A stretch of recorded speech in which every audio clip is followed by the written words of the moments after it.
much, everybody. Wow. We've all been through a lot together, and we probably deserve that hand for all of us because it's been a very unfair situation. I invited some of our very good friends, and we have limited room, but everybody wanted to come. We kept it down to a minimum, and believe it or not, this is a minimum. But a tremendous thing was done over the last number of months, but really if you go back to it over the last number of years, we had the witch hunt. It started from the day we came down the elevator, myself and our future First Lady who's with us right now. Thank you, Melania.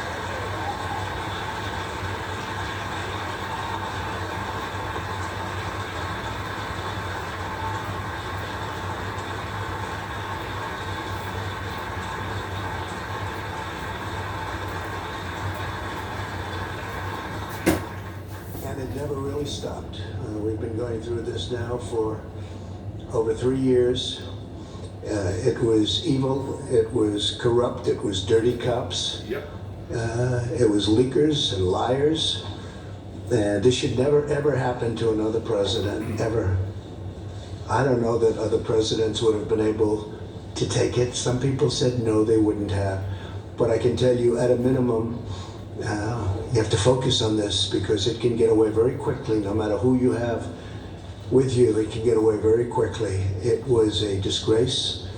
Had I not fired James Comey, who was a disaster, by the way, it's possible I wouldn't even be standing here right now. We caught him in the act. Dirty cops, bad people. If this happened to President Obama, a lot of people would have been in jail for a long time already, many, many years. I want to start by thanking some of, and I call them friends, because you know, you develop friendships and relationships when you're in battle and war, much more so than, gee, let's have a normal situation. With all that we've gone through, we've done, I think, more than any president and administration. And really, I say, for the most part, Republican congressmen, congresswomen, and Republican senators. We've done more than any administration in the first few years. You look at all of the things we've done. I watched this morning as they tried to take credit for the stock market from think of that. Let me tell you, if we didn't win, the stock market would have crashed. And the market was going up a lot before the election because it was looking like we had a good chance to win, and then went up tremendously from the time we won the election till the time we took office, which was November 8th to January 20th. And that's our credit, that's all our credit. And leading up to that point was our credit because there was hope. And one of the reasons the stock market's gone up so much in the last few days is people think we're doing so well. They liked the State of the Union speech.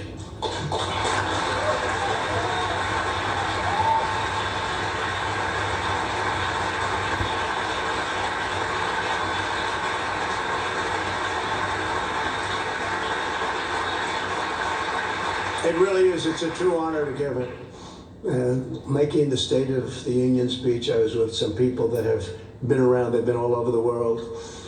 And one of them said, highly sophisticated person said, you know, no matter where you go in the world, it doesn't make any difference. There is nothing like what I witnessed tonight. The beauty, the majesty of the chamber, the power of the United States, the power of the people in this room. Really an amazing, I don't think there is anything like that anywhere in the world. You can go to any other country, you can go to any other location, any other place. It's the beauty of everything. It's what it represents and how it represents our country. I want to start by introducing some of the people that are here. I know some are going to be left out, but they work so hard. And this is really not a news conference. It's not a speech. It's not anything. It's just we're sort of, it's a celebration because we have something that just worked out. I mean, it worked out. We went through hell unfairly, did nothing wrong. Did nothing wrong. I've done things wrong in my life, I will admit. Not purposely, but I've done things wrong. But this is what the end result is. Yep.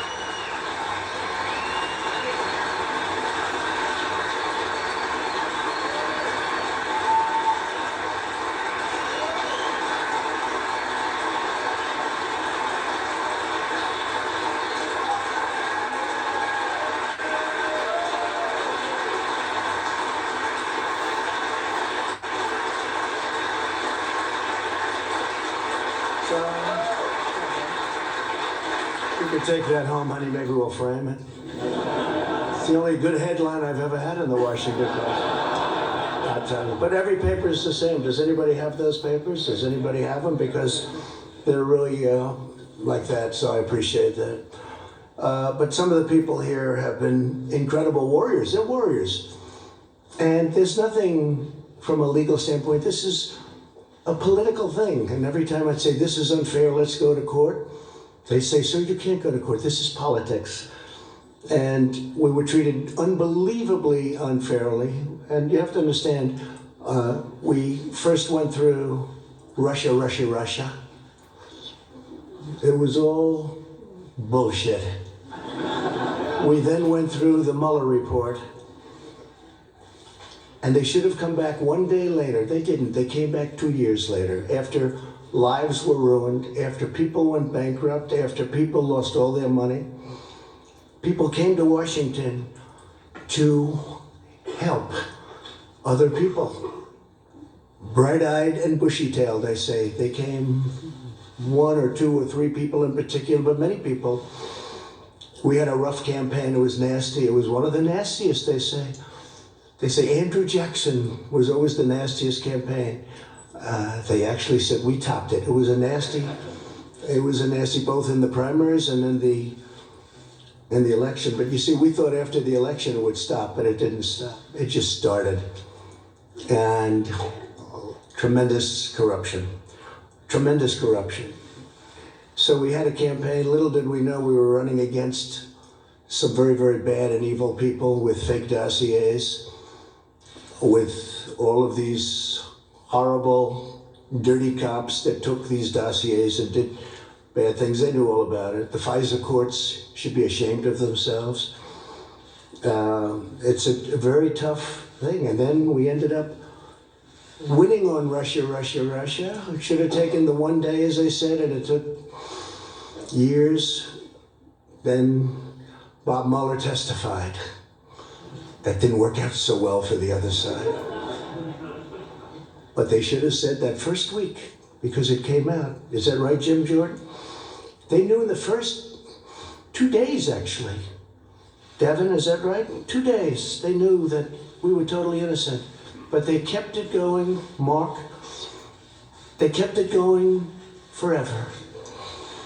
Because they wanted to inflict political pain on somebody that had just won an election that to a lot of people was surprised. I mean, we had polls that said we were going to win. We had Los Angeles Times and a few papers actually said we were going to win, but it was going to be close.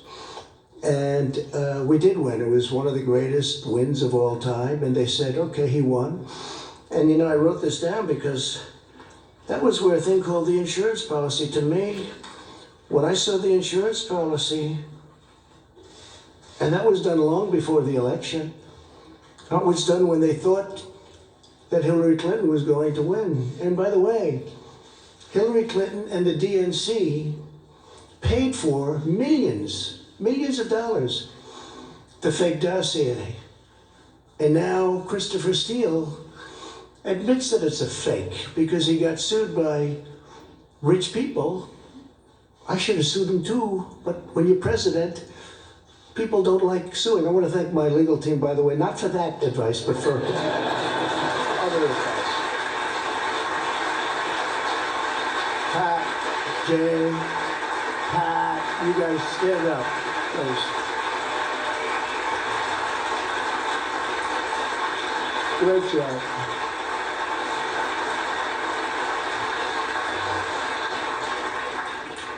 Right at the beginning, they said, sir, you have nothing to worry about. All of the facts are on your side. I said, you don't understand. That doesn't matter. That doesn't matter. And that was really true. They made up facts. A corrupt politician named Adam Schiff made up my statement to the Ukrainian president. He brought it out of thin air, just made it up. They say he's a screenwriter, a failed screenwriter. He tried to go to, unfortunately, he went into politics after that.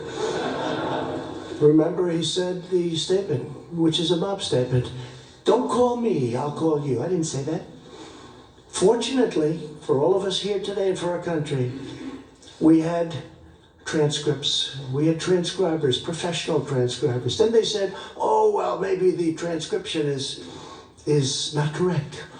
But Lieutenant Colonel Vidman and his twin brother, right? We had some people that really amazing, but we did everything. We said, what's wrong with it? Well, they didn't add this word or that, it didn't matter. I said, add it. They're probably wrong, but add it. So now everyone agrees that they were perfectly accurate. When you read those transcripts, Tim Scott, I don't know if Tim's here, but he said, sir, he's the first one to call me. Sir, I read the transcript. You did nothing wrong. And Mitch, he stayed there right from the beginning. He never changed.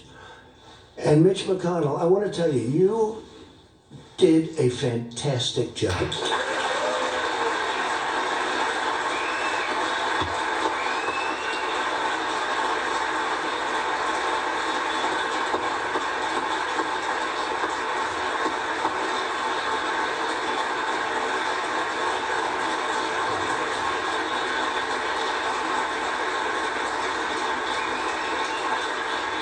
Somebody said, you know, Mitch is quiet. And I said, he's not quiet. He's not quiet. These are the people, he doesn't want people to know him. And they said, is Mitch smart? I said, well, let's put it this way. For many, many years, a lot of very smart, bad in many cases, sometimes good, but people have been trying to take his place. And to the best of my knowledge, I've never even heard the subject come up because they've been wiped out so fast. This guy is great, and I appreciate it, Mitch. And he's also given us 191 now. 191 federal judges, 2 Supreme Court judges, right? We're up to 191. Yeah. Great guy. Great guy. He's a tough guy to read. I'm good at reading people. Tough guy to read, I'd call him. My wife would say, how'd you do with Mitch? I don't know. That's what makes him good, when you can read somebody. Fantastic job. And he understood right from this was crooked politics. This was crooked politics. How about all these people? They're running for office. They're saying the worst things about me, like 8 senators on the Democrat side. Most of them got wiped out. You know, they got their 1% or less. Most of them got less. They decided to go home. Let's go back to California. Let's go back to wherever they came from. Let's go back to New York. How about that one? Our New York Senator, Gillibrand. Let's go back to New York after they get nothing. And then they take an oath that they will be fair, that they will be reasonable, all of the different things that they had to sign. They're not fair, but here's the beauty. So we have 4 left. They're saying the most horrendous things about me. It's okay, it's politics. And then they're supposed to vote on me. They're trying to replace me, and then they're supposed to be voting. So I think it's incredible. But so Mitch, I want to thank you very much, incredible. And you have some of you folks here. And they're incredible people, and they've been right from the beginning. And again, you're out of session. Unfortunately, I only told these folks, let's do this today. We did a prayer breakfast this morning, and I thought that was really good. In fact, that was so good it might wipe this out. But by the time we finish, this will wipe that one out, those statements.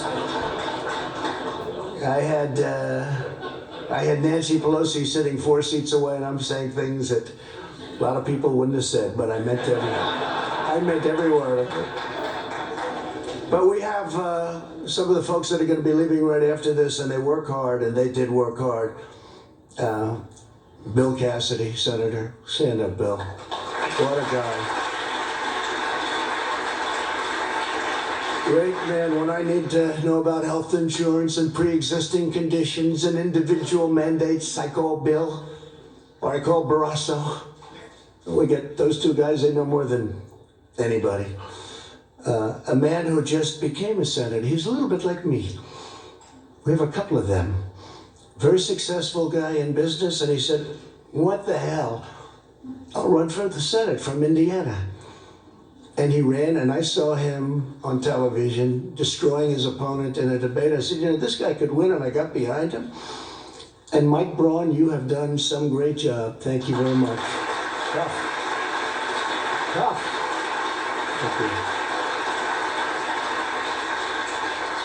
you. A man who got James Comey to choke, and he was just talking in his regular voice. He's the roughest man. He's actually unbelievable, and I appreciate the letter you sent me today. I just got it. But he's got this voice that scares people. You know, people from Iowa can be very tough. We're doing very well in Iowa, but I'll tell you, Chuck Grassley, he's looking at Comey. Well, you tell me, what did you say? Now, he wasn't being rough. That was just the way he talked. And that was when Comey, I think that was when Comey announced that he was leaking, lying, and everything else, right? He choked because he never heard anybody talk like that. You know, you should have gone, I wish you got angry. You could have gotten the whole ball game. He would have said, I give up. Chuck Grassley is an incredible guy.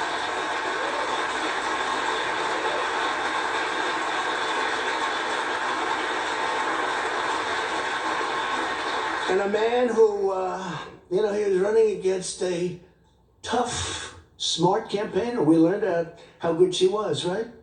She was a great campaigner. In fact, by the end of the campaign, she was actually, I thought she was more for me than you were, Josh. I was worried. I saw her ads. She was saying the greatest things about me. And you know who I'm talking about? And I went to a great place, Missouri, and I said, who do you have to beat her? And they said, well, we have 4 people. I said, let me see them. I got to interview people. Can you imagine? I'm interviewing people for the United States Senate. This is what I do. Where have I gone? But I love it. I love it because we're getting great people. The first one I met was Josh Hawley.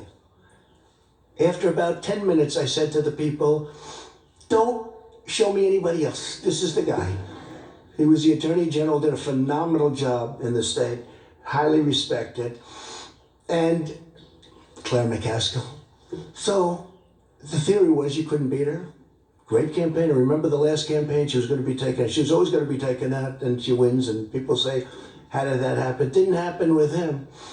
But she got so friendly toward me. In fact, one of the ads I still have, I'm putting it in the archives as one of the best ads I've ever made.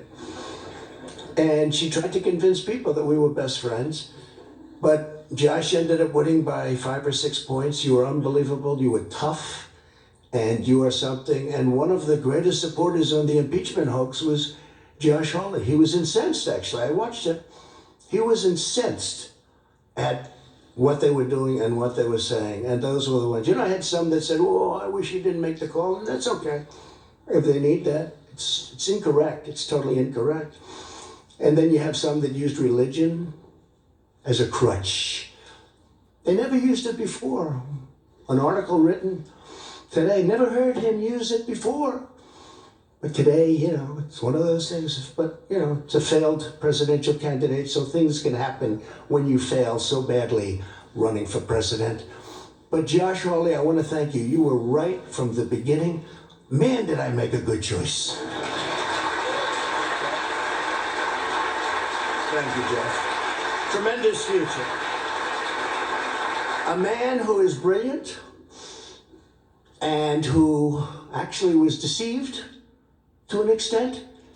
It comes from a great state, Utah, where my poll numbers have gone through the roof, and one of the senators' poll numbers, and not this one, went down big. You saw that? You saw that, Mike? But Mike Lee is a brilliant guy. He's difficult. Whenever I sign bills, you know, we do sign a lot of legislation it's big and it's powerful, but it's sort of everybody has to approve it. and I see 99 to 1. 99 to 1. I say, don't tell me who's the one. Is it Mike? Yes. And he always has a good reason for it too, by the way. But he's incredible. And right at the beginning, he knew we were right, Mike. And I appreciate it very much. You're just fantastic. And say hello to the people of Utah and tell them, I'm sorry about Mitt Romney. I'm sorry. Okay? We can say that Mike Lee is by far the most popular senator from the state. But you've done a fantastic job, Mike, in many ways. In many ways.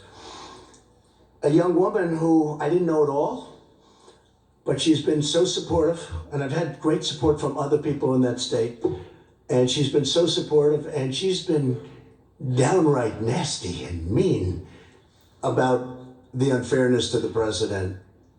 And Kelly Loeffler, I appreciate very much. Thank you. Great. She saw it very early on. And we have, I don't know if we have other senators here, but we got a hell of a lot of congressmen. I'll go over them quickly, but they have also been, it helped when we won 197 to nothing. That's got to be a first, Kevin, right? Is that like a first? The Republicans have this image. See, I say Democrats are lousy politicians because they have lousy policy. Open borders, sanctuary cities, they have horrible policy. Who the hell can win? Oh, the new policy is raise taxes. They want to raise taxes. All my life I wasn't in politics, but I'd say, if you're a politician, you want to say, we're going to lower taxes. They want to raise taxes. So they have open borders, sanctuary cities, raise everybody's taxes. Get rid of everybody's health care, 180 million people in the United States, and they're really happy. And we're going to give you a health care that's going to cost more money than the country could make in 30 years if it really does well. That's 1 year. So I've always said they're lousy politicians, but they do two things. They're vicious and mean. Vicious. These people are vicious. Adam Schiff is a vicious, horrible person. Nancy Pelosi is a horrible person. And she wanted to impeach a long time ago when she said, I pray for the president. I pray for the president. She didn't pray. She may pray, but she prays for the opposite. But I doubt she prays at all. And these are vicious people. But they do two things. They stick together. Historically, I'm not talking now. They stick together like glue. That's how they impeached, because they had whatever the number is, 220 people. So they don't lose anybody. They'll be able to impeach anybody. You could be George Washington. You could have just won the war, and they say, let's get him out of office. And they stuck together, and they're vicious as hell. And they'll probably come back for more, but maybe not, because the Republican Party's poll numbers, Mitch, have now gone up more than any time, I think, since 2004, 2005. And you know what happened then? But in normal times, decades, you would call it. That was a little unusual time. It was for a very short period. The Republicans Party's poll numbers and Donald Trump's poll numbers are the highest I've ever had them. So maybe they will. It's no way to get your poll numbers up. It's not working. Because from my family standpoint, it's been very unfair for my family. It's been very unfair to the country. Think of it. A phone call. A very good phone call. I know bad phone calls. This is a phone call with many people. I think Mike Pompeo was probably on the call. Where's Mike? Mike Pompeo was on the call. Many people were on the call. I know that many people. They even have apprenti. Bringing up an old favorite word of mine, the apprentice. They have apprenti. They have people on these calls. And I know there are many, when I speak to the head of a nation, and they have many people on. I mean, also, do you think they're just, in the case of Ukraine, he's a new president. Seems like a very nice person, by the way. His whole thing was corruption. He's going to stop corruption. We even have a treaty, 2001, 1999. It's a treaty, signed treaty, that we will work together to root out corruption in Ukraine. I probably have a legal obligation, Mr. Attorney, to report corruption. But they don't think it's corrupt when a son that made no money, that got thrown out of the military, that had no money at all, is working for $3 million up front, $83,000 a month, and that's only Ukraine. Then goes to China, picks up $1.5 billion. Then goes to Romania, I hear, and many other countries. They think that's okay. Because if it is Ivanka in the audience? Is Ivanka here? Boy, my kids could make a fortune. They could make a fortune. It's corrupt. But it's not even that, it's just general corruption. And the other thing is mentioned in the call, and something that I've told Mike Pence, our great vice president, I would tell him all the time. And I told him when he went on the trip, because he was over there. He never mentioned anything about this when you had your meeting.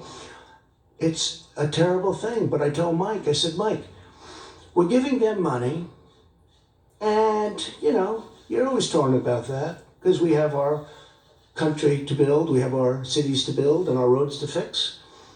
But we're giving them money.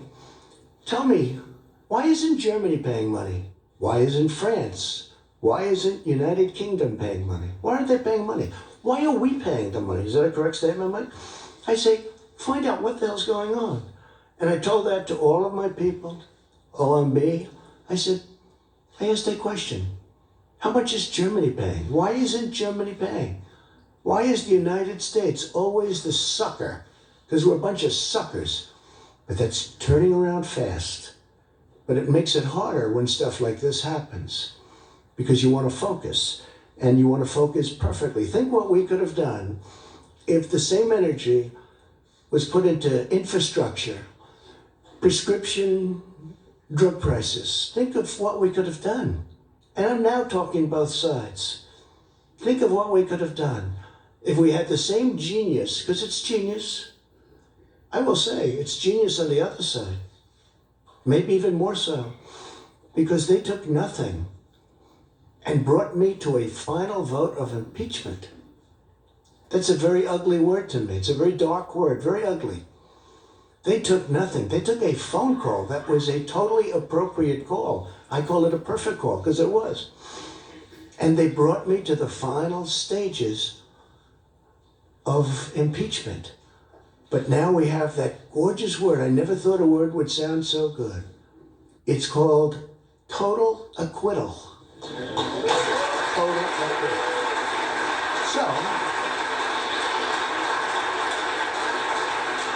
So I want to, if I could real fast, just introduce a few of the people. I have to start with Kevin. Man, did you do a job. Lucky you're there. Lucky you're there. Because it wouldn't have worked out. If you don't have the right people, I'll tell you, Kevin McCarthy has done an incredible job.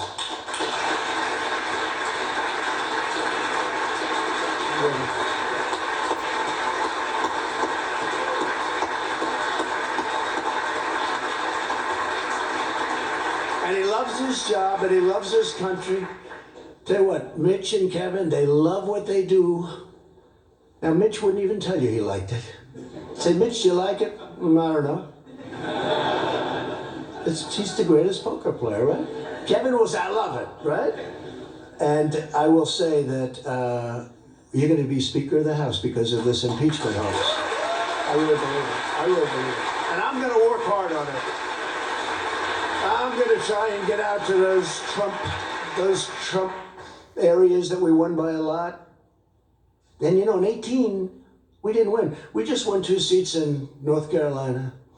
2 wonderful seats in North Carolina that were not supposed to be won. But I went and I made speeches and we had rallies and we did a great job and we won. We took 2 seats. Nobody writes about that. If we lost them, it would have been the biggest story of the year. But we're going to go. We're going to do a job and we're going to win a lot of seats. We're going to win a lot of seats. People are very angry that Nancy Pelosi and all of these guys, I mean, Nadler, I know him much of my life. He's fought me in New York for 25 years. I always beat him. And I had to beat him another time. And I'll probably have to beat him again. Because if they find that I happen to walk across the street and maybe go against the light or something, let's impeach him. So I'll probably have to do it again because these people have gone stone cold crazy. But I've beaten them all my life. And I'll beat them again if I have to. But what they're doing is very unfair. Very unfair. So Kevin McCarthy has been great. So, a few names, right? And there'll be a few you forget. If you want, you can raise, and I'll say, great, love to have you, wonderful. But we're going to do the best we can. And I have my cabinet, but my cabinet's different. I appoint them, okay? I didn't see all of them helping so much. You know, they were running their various bureaucracies, right? Now, my cabinet's great, and they're all here. But today is the day to celebrate these great warriors, right? These are great warriors. They really fought hard for us. And so I'll start Kelly Armstrong, North Dakota. Kelly, thank you. Great job. Great job. Jim Banks of Indiana. Jim, thank you. Great job. Andy Biggs. Where's Andy? Boy, oh boy, Andy. There's a guy who's tough. I hear we're doing well in Arizona, huh? Going good, yeah? I think so. I think I saw a poll that was very good. For me. I think we have to make sure Martha's going to do, I think Martha's going to do good. But we have some states that are going to be not easy. But Arizona's been great. And we're stopping illegal aliens from coming in. We're putting up walls. New Mexico, too, a state that's never been in play for Republicans, is totally in play, right? Nevada's really looking good. We're doing well. We're doing well. We're going to have a great... There's more spirit, I will say this. There's more spirit now for the Republican Party, by far, than the Democrats. You know, Mike Pence just got back from a beautiful place that Chuck Grassley knows well, Iowa. And he was talking about this fiasco, the Democrats. They can't count some simple votes, and yet they want to take over your healthcare system. Think of that. No, think of that. But we also had an election out there, and we got 98% of the vote. We have two people running, you know, and I guess they consider them non-people, but they are running. I mean, one was a governor, one was a congressman. They're running. We've got 98% of the vote. And everybody from the media was saying, who are those crowds over there? You know, they expect it to be one of these competitive where everybody's running because they want to win, And it was Trump, right, Mark Meadows? It was Trump. This was a Trump crowd.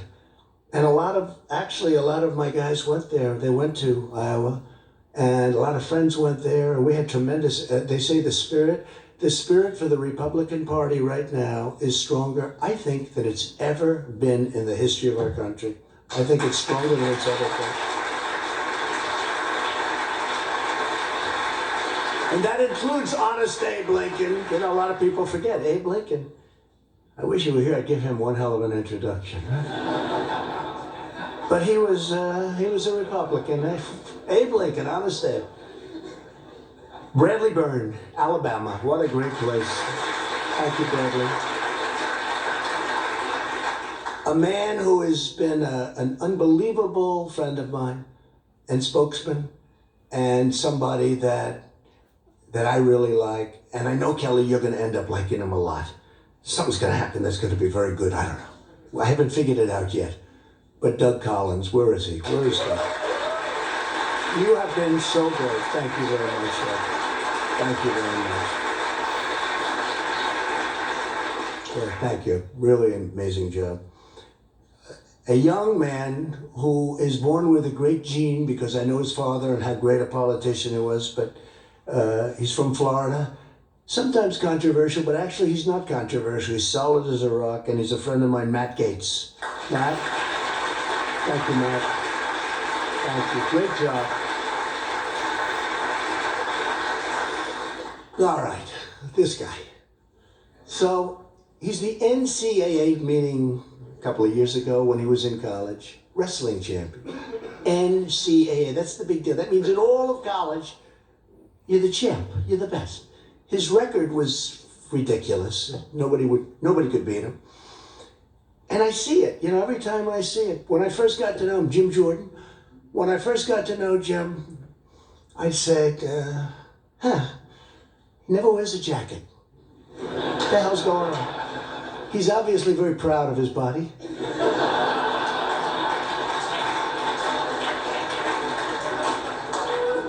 And they say where he works out, with the congressmen, senators, they work at, they say when Jim works out, even though he's not as young as he was, but he works out, the machine starts burning down. It's just a different form of a workout than us, right, Sonny?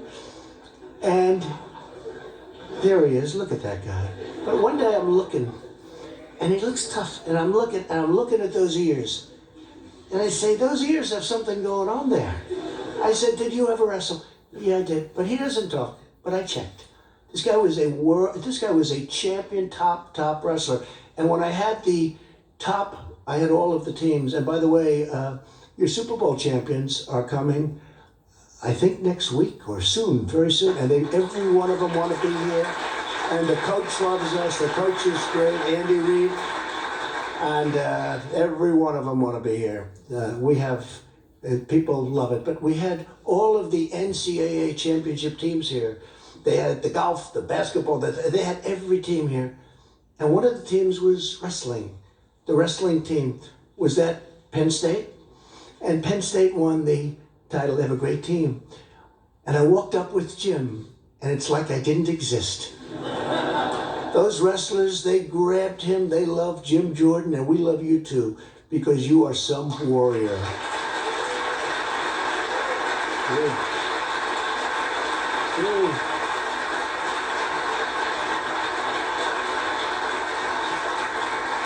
A woman who became a star. We have a couple of women that became stars, you two.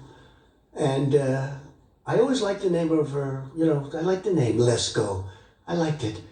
That's how I picked it. I liked the name. I saw that face. I saw that everything. They gave me cards. She had like 7 opponents, right? And you have no idea how much the public appreciates, how smart, how sharp you are. This I can't tell. Can't tell. They just said, she's really good. She's really talented. I said, let's go. We worked with her. She won her race, tough race. It's no longer tough because what she does out there is incredible. Arizona loves her. But you were so incredible representing, I don't say me, representing our country and getting it out of this impeachment hoax. What you did was incredible. So Debbie, please stand up. Debbie Lesko.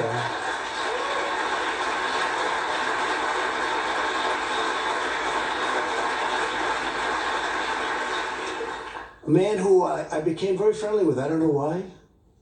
You ever have where, I'll ask the media, certain people call, you take their calls. Other people call, if they don't have information, they won't take anybody's call. But other people call, and you don't. This is a guy, he's just a very special guy. His wife, I actually like better than him, to be honest. Because he doesn't know that I know that he didn't actually support me right from the beginning, but she did. And on my worst day, right? On my worst day, my worst. I won't tell you why it was my worst, but it was not one of those good days. She got on a bus, got many other buses, and women all over North Carolina, and they toured North Carolina. Well, Mark was back sort of semi-supporting another candidate, which he ended up leaving very quickly. I don't think you had a choice because of your wife. But thank her, and Mark Meadows, he's an extraordinary guy. I mean, the only problem is, I guess he's announcing, he'd only win by 40 points, but he's announcing that he'll be not running this time. You have somebody good to run? Somebody going to win your district by at least 20 points, please? Okay? But he's a tremendously talented man, not just as a politician. As a human being, he's incredible. And during these horrible times, I mean, the way he worked, and Jim and all of you guys, the way they worked was it was like their life was at stake. So many. Ron DeSantis is another one. He worked so hard. Then he called me, he said, sir, I'd like to run for governor. He said, governor?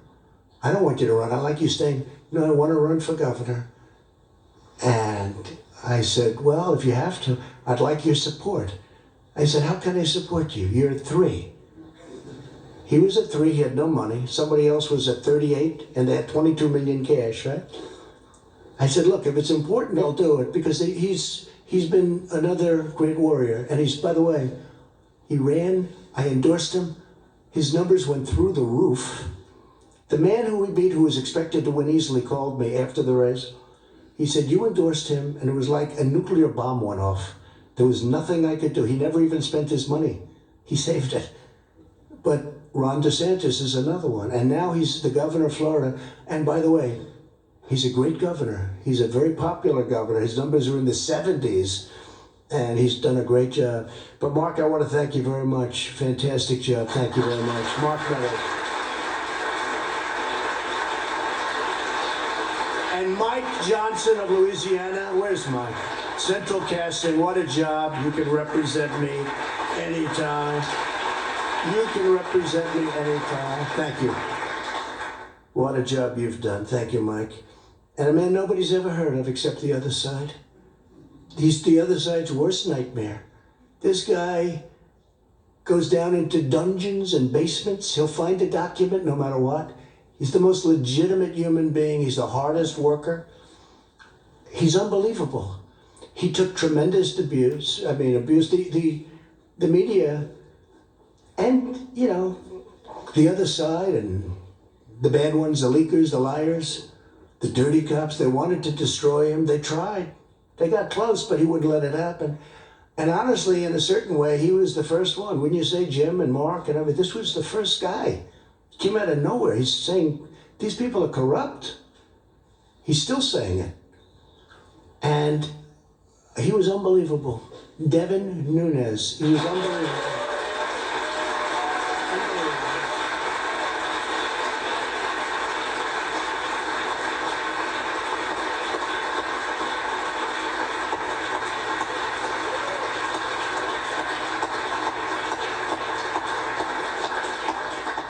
That's so true, Devin.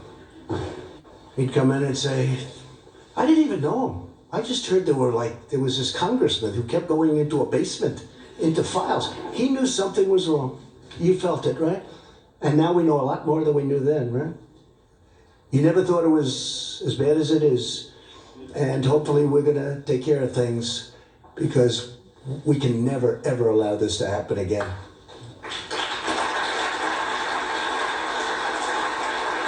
Scott Perry of Pennsylvania. Scott, thank you.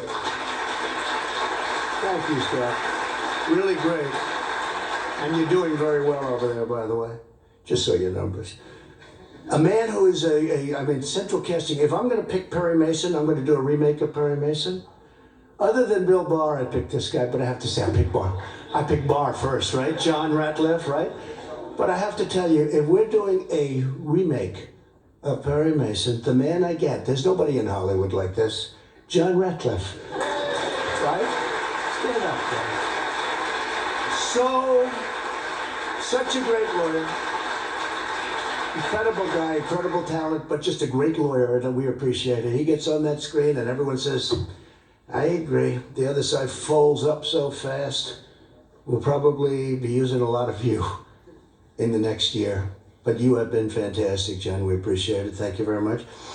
A man who's braver than me and braver than all of us in this room, he got whacked. He got whacked. My Steve, right? I went to the hospital with our great First Lady that night, right, honey? And we saw a man that was not going to make it. He was not going to make it. He was the doctor. And I told him, his wife, I said, she loves you. Why do you say that? Because she was devastated.